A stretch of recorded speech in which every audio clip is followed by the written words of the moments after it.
Hi and welcome to 100% Club. Today I'll be showing you how to get Made in Mexico on Forza Horizon 5. The requirements are none. What you need to do to get the achievement is to complete all the chapters of the Made in Mexico Horizon story. In the video guide that follows, I will show you exactly where the story is, how to complete all the chapters of 3 stars, saving you time and giving you 2 achievements, this one and the one for completing it with 3 stars. And I'll have a timeline down below in the description if you want to jump to a specific chapter you need help with.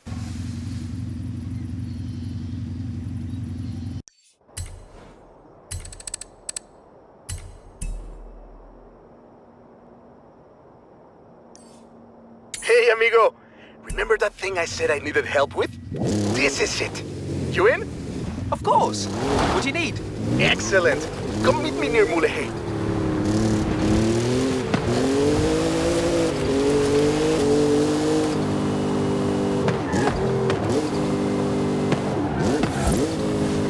You have arrived at your destination. Hi, Rami. What's the plan? Okay, hear me out. Beautiful Mexican supercar, beautiful Mexican roads, promoting the Horizon Festival! Do we need promoting? The festival seems to be doing okay. Alright. I'll find someone else. That's not what I said. Of course I'll help you. I knew I could rely on you. Let's go!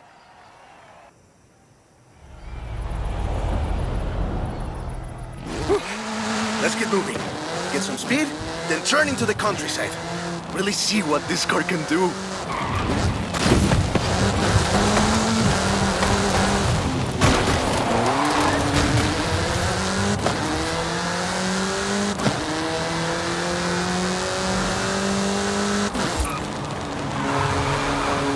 In 400 yards, turn right. Yeah, great speed! But let's see how you handle some corners. You want to tell me about the car, don't you? I thought you'd never ask! So, VUL is an abbreviation. It stands for Vehicles of Ultra Lightweight and High Performance. It was started by two brothers, Guillermo and Iker Echeverria. The VUL 05 is a track-focused supercar, designed and produced in Mexico, but tested and optimized in the UK. I even think I saw one at the festival when I was over there. Less sightseeing, more going fast. We're driving the pre-production version of the VUL 05RR, the even more track-focused version. Somehow, the designers reduced the weight by 65 kilos and increased the power to nearly 400 bhp. Then they lowered the engine by 50 millimeters to drop the center of gravity and improve cornering. Impressive! They're pretty serious about the ultra-light part. The 05RR even has an option for titanium bolts, saving another 4.5 kilos. What's the RR stand for? Road and racing. The car was designed for an enhanced track experience, but remains road legal. Perfect. There's a couple of other things you can help out with, if it's not too much trouble. You're never gonna let me live that down, are you? Call me.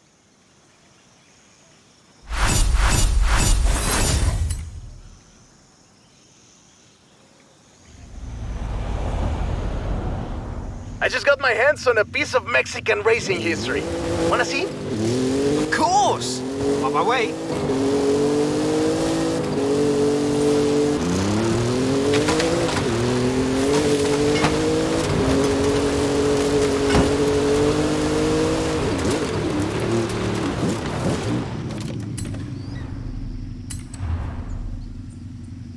Let me guess. Today's episode of Mexican Automotive History with Ramiro is about the Baja 1000. You are very perceptive, my friend. This Dune Buggy was the first car to race here. Let's take it for a spin. The Baja 1000 is probably the most prestigious race held in Mexico. Do you know how it all started? I assume the Myers Manx has something to do with it. Correct again. The Baja 1000 started as a very elaborate marketing campaign for the car you're driving. But let me start from the beginning. the 22nd of March, 1962, Dave Eakins and Billy Robertson did the first real baja run. They went from Tijuana to La Paz in 39 hours, 56 minutes on new Honda CL72 Scrambler motorcycles. So they probably were a bit sore afterwards. They got a lot of media coverage though. A year later, Myers started to work on a prototype buggy he called Old Red in his garage in Newport Beach. It was based on the VW Beetle, and it paved the way for what we know as buggies. Cars that are built for off-roading using the Beetle as a donor chassis. But I guess they wanted even more publicity because in April 1967, Myers decided to make an attempt at breaking Eakins' record. And it worked!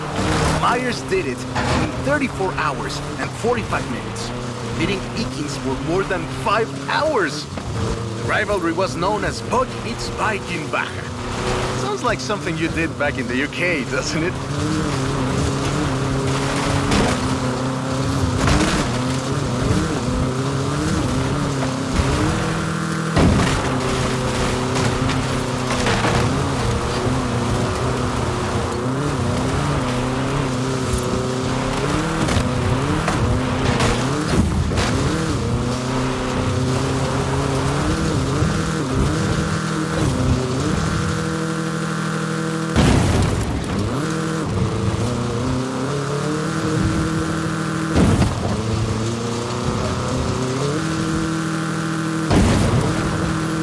Myers Manx became an overnight sensation as a result, and suddenly they were friendly races all across the Baja.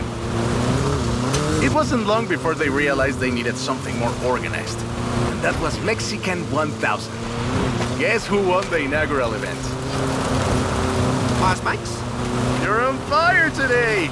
Yes, in 27 hours and 38 minutes. The official race was 100 miles shorter than the original route, but it's still impressive. The Mexican 1000 was later renamed to the Baja 1000, and is run to this day.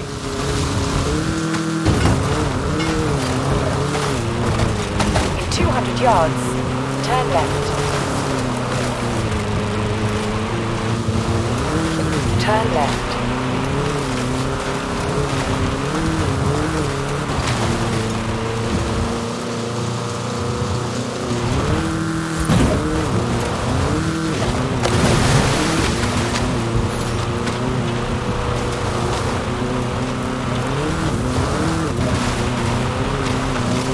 In 100 yards, turn left.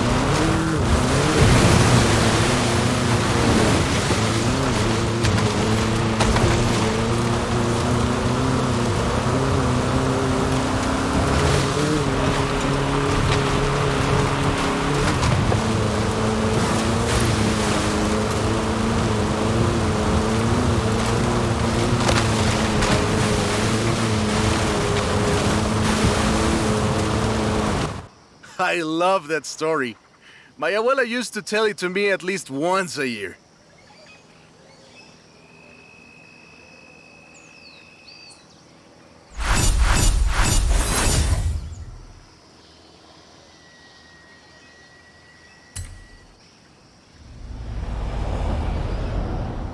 Hey, come quick!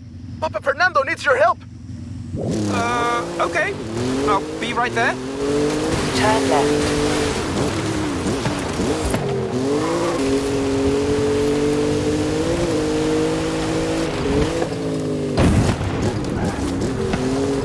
You have arrived at your destination.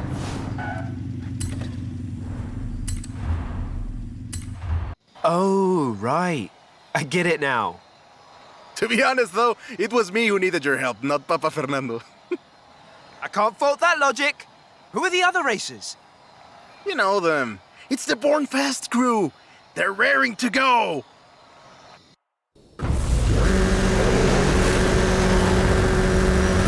Oi, he's eager.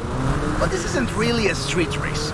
There's no checkpoints, just a finish line. So keep to the route and get there first. Nice overtake. It's hard to overstate the effect that the Beetle had when it arrived in Mexico in 1954. Before that, all we had were these huge American cars. So this new European-style car with its shape and light chassis and those adorable headlights and an engine that anyone with a tractor could fix was, well, a complete game changer. They were so exciting that they were displayed at the Ciudad Universitaria in Mexico City, and there were lines to come and see this new car. Keep it up! We'll win this! Production of the Beetle started in Mexico soon after 7 of them finished the Carrera panamericana. Before that, people were a bit worried about reliability, you see. We Mexicans love a good-looking car, but a car that can do work is better. The Panamericana convinced us, and in '61, Automex had assembled 250 of them. By '62, the first plant had opened in Jalostoc, making 10 of them a day. We love that car. So another plant opened in Puebla in 1967, and in '71, El Vocho became the official taxi of Mexico City, which is why you see so many of... That is a great car. Probably the most iconic car in all of Mexico. Ay, es increíble que un auto tan pequeño deje un vacío tan grande. Adiós, sedan. Thanks. I'll call you when I've got that next one ready.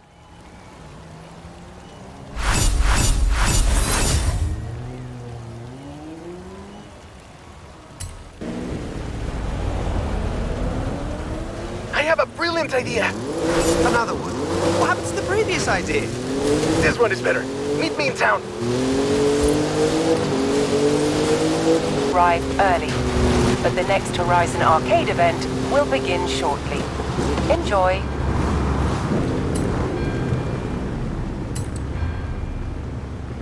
I have 2 cars here. A first-generation Volkswagen and a 7th-generation Volkswagen Golf. Made in Mexico for almost half a century. Sadly, they stopped building them in 2021. But we can still race them. What do you say? To make it fair, I will give you a chance to make an informed choice. Let's go for a test drive. And I've got lots to tell you about Volkswagen Mexico.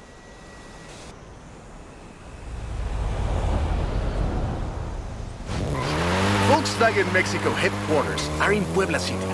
It started production in 1967 with the famous Beetle. As we call it, the Vocho.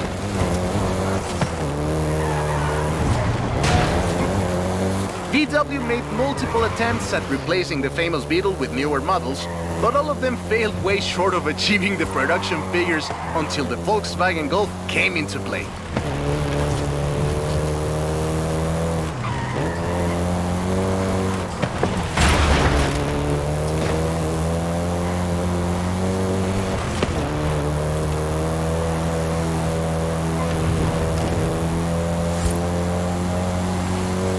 The first generation was released in Mexico as the Volkswagen Caribe, and had quite a few variations, including the Golf GTI you're driving right now.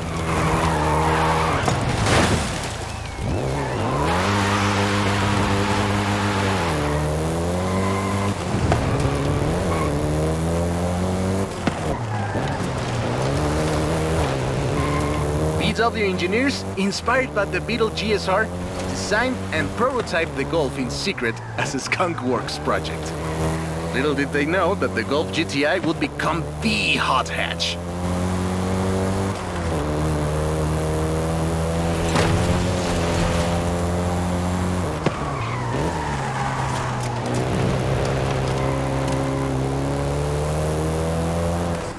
Shall we jump 40 years in the future and try the 7th generation?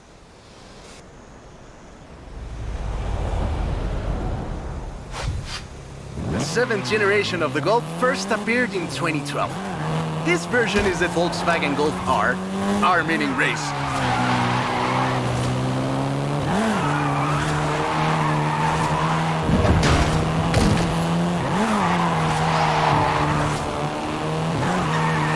This was the fastest Golf in the range, with a 0 to 60 time of 5.1 seconds.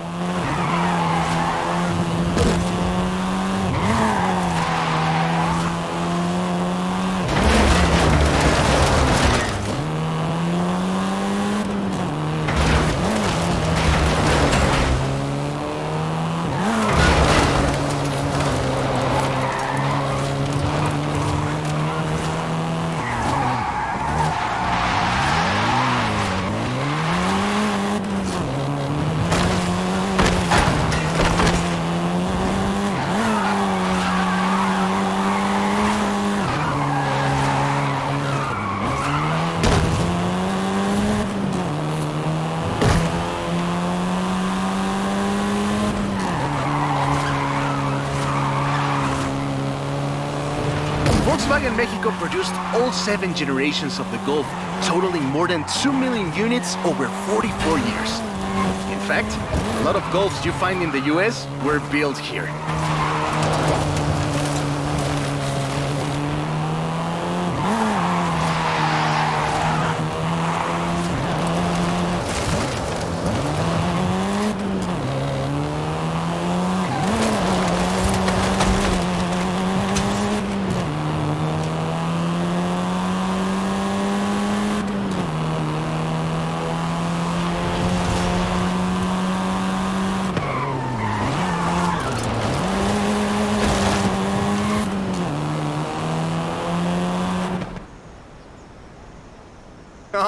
All right. Enough driving around. Let's go head to head, after you've had a chance to rest.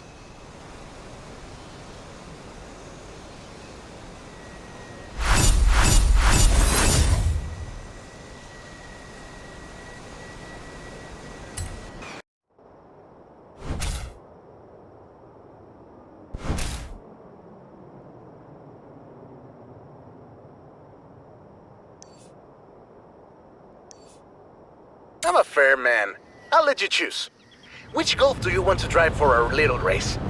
I'll take the Golf GTO. Horizon Arcade will begin soon.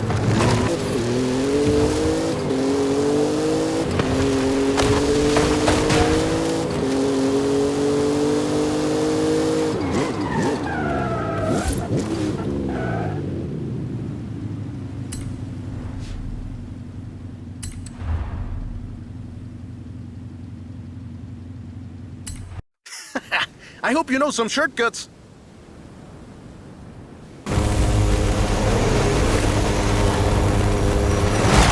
See you at the finish line. Don't make me wait for too long.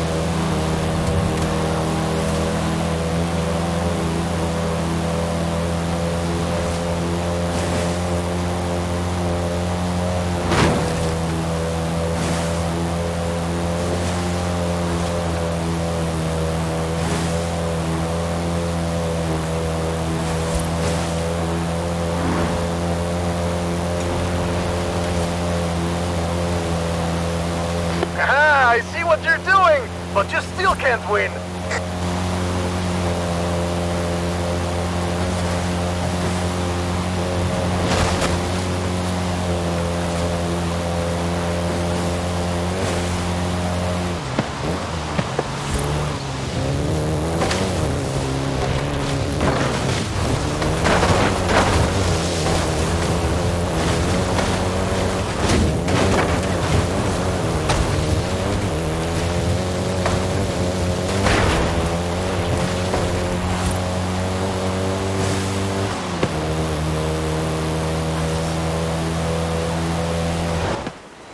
What a race!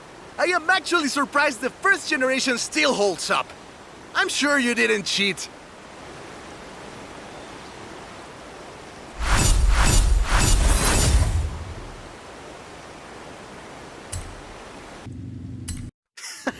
I hope you know some shortcuts.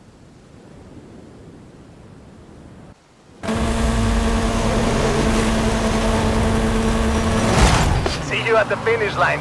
Don't make me wait for too long.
I see what you're doing, but you still can't win.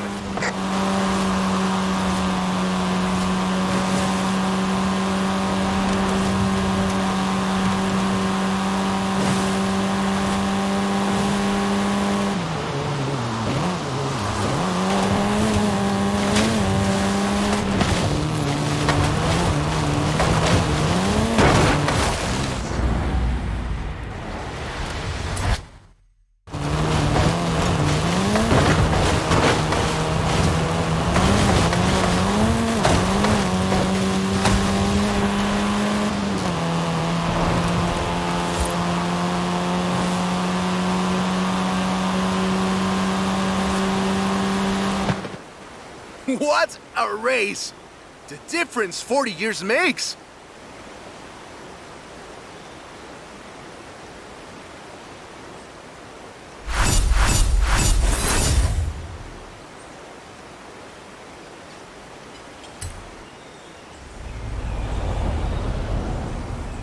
I have a story to tell you, my friend, about the old wolf in the swamp. Are we going to a zoo? A swamp? I'll pick you up. Right. Turn right. You have arrived at your destination.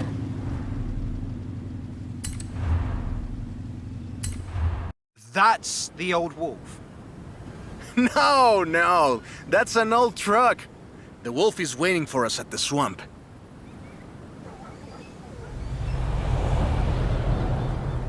Haley asked us to clear some debris, and I've got just the car. But we need to get there first. Of course!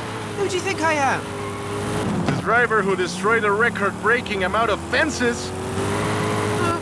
That's fair.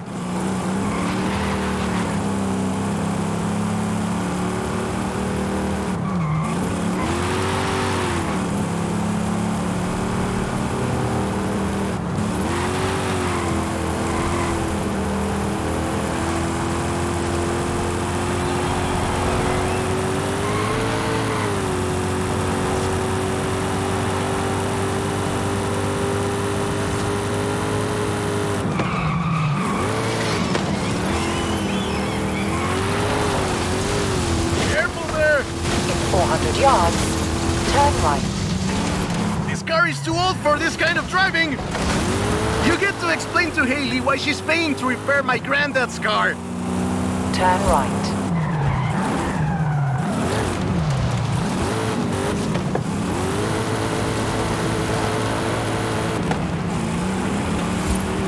In 200 yards, turn right. Turn right. See? Got it here in one piece. And gave me a few heart attacks.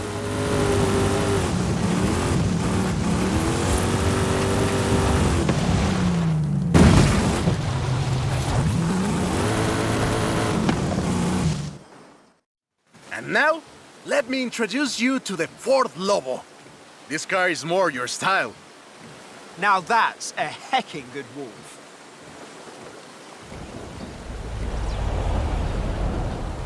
We call it Lobo here. Marketing in this country is outstanding. Let's get to work. See all that brush and stuff? Clear it out. What? No!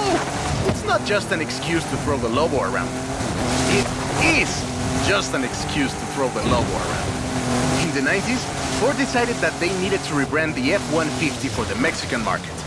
And the name Lobo just has a real ring to it. They started using the badge in 1997, and the rest is history. The Ford Lobo quickly became one of the most popular vehicles in the country. Lobo is still used for the modern Rangers like the one based on the F-150 Raptor you're driving. But we don't just call it Lobo. No. We call it Lobo Raptor. So it's the same car? Now, there are loads of differences, like a dog and a wolf. Lobo only comes in XLT and with higher trim levels. The base version is still sold in Mexico as the F-150. The Lobo is the elite F-150.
Great. Job's done. And the scratches will buff right out. Thanks for the help. Now I just need to get my abuelo's old F-100 back to the garage.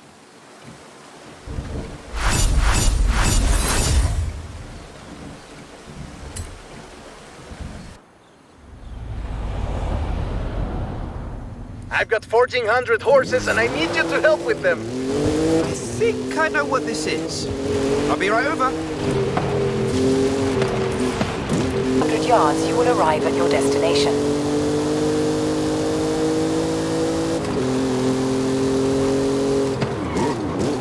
You have arrived at your destination.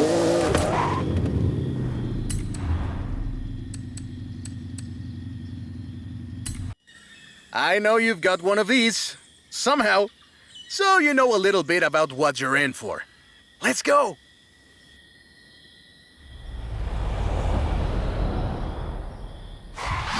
Let's take this down to the beach.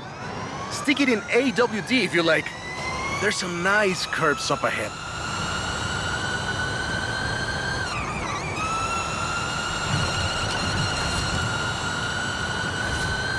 Calm down. I know you like to go fast, but I had a big breakfast. This is 2021's EV of the year. And it was up against things like the Taycan and the e-tron and the Recharge. It set 3 Guinness World Records, and it's inspired by the beautiful original Mach 1. And I'm telling you all of this because the Mach E was built right here in Mexico at Cuautitlán Assembly. Whoa! How do you make it go around corners like that? I'm really asking. Hey, I have to keep this back. Be careful with it. Cuautitlán Assembly has been building cars since the 60s. And more than 2.2 million cars later, we're sitting in an actual space machine made here in Mexico. Quite a journey from Cougars and Thunderbirds and F-150s to this. This isn't just a prototype. Cuautitlán Assembly does a range of options for the Mach E. A 68 kilowatt-hour standard and an 88 kilowatt-hour extended range version. It will give you over 300 miles of range on a single charge. The Performance GT version is the really wild one. 0 to 60 in 3.6 seconds. This one is quite a bit faster. Honestly, when I first tried it, I had to go and sit in a quiet room for a bit. And I've flown airplanes in a storm. Hey! This isn't your Mach E. Be careful with it. I have to give it back. It's wild tech. You can switch from all-wheel drive to rear-wheel drive at the touch of a button. And when you get into tuning, you can basically tweak every one of the 7 engines individually. It can make 4... And there we go. Sunrise over the sea. Beautiful. But we're not done. There's one more thing to look at. I'll let you know as soon as I have, found it.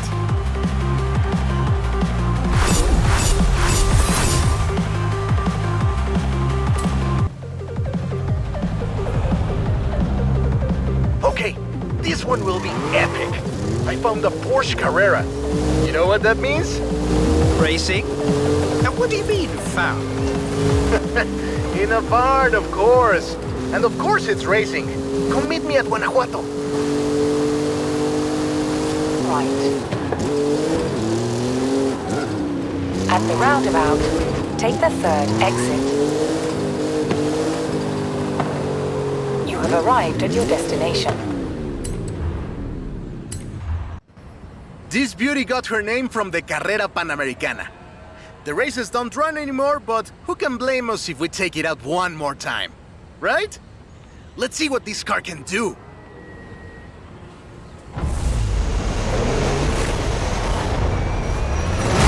There's Jamin! Guess he wanted one last race. Let's do this!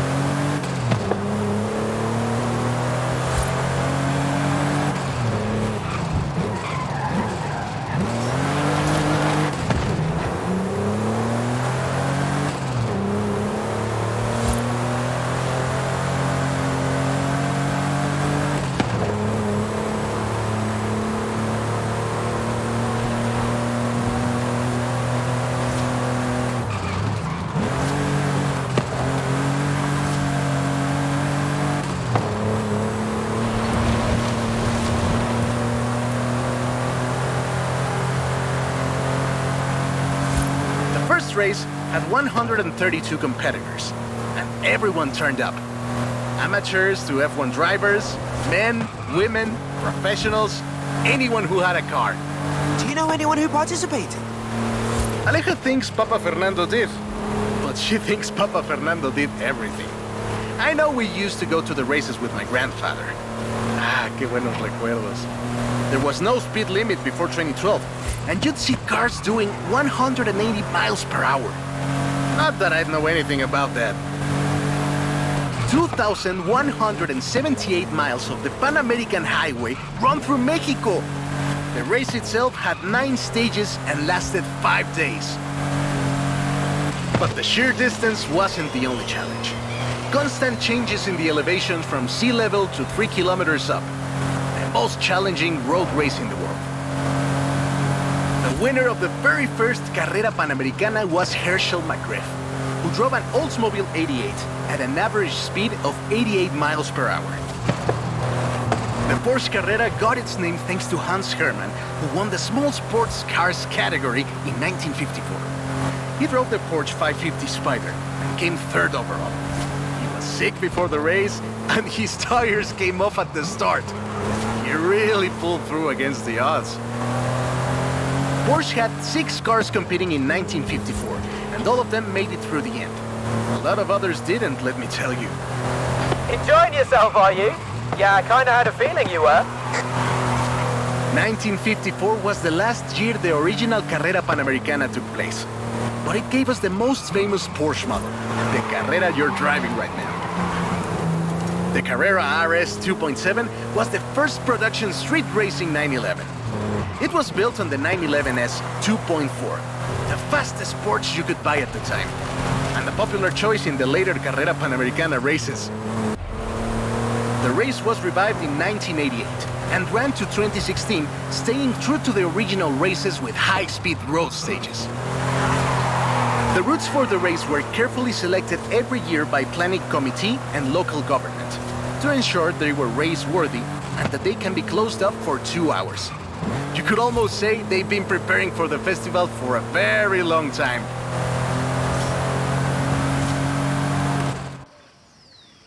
This is Jamin's exit. It's been fun, my friend. Take care. Looking forward to seeing what you can do out there. Have fun now, yeah? Great race. Almost like we did a little Panamericana with a friend. Anyways, hope you had fun with this little stroll through cars hechos en Mexico. It was great! And let me know if you, find any other cars like that.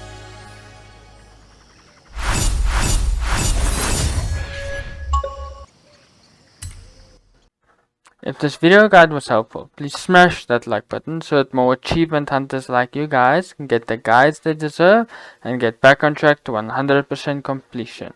If there is any game suggestions that you want 100% completion guides of, please leave them down in the comments below and smash that subscribe button so that you can get notified when I release them. And I'll see all of you guys on your next achievement hunt.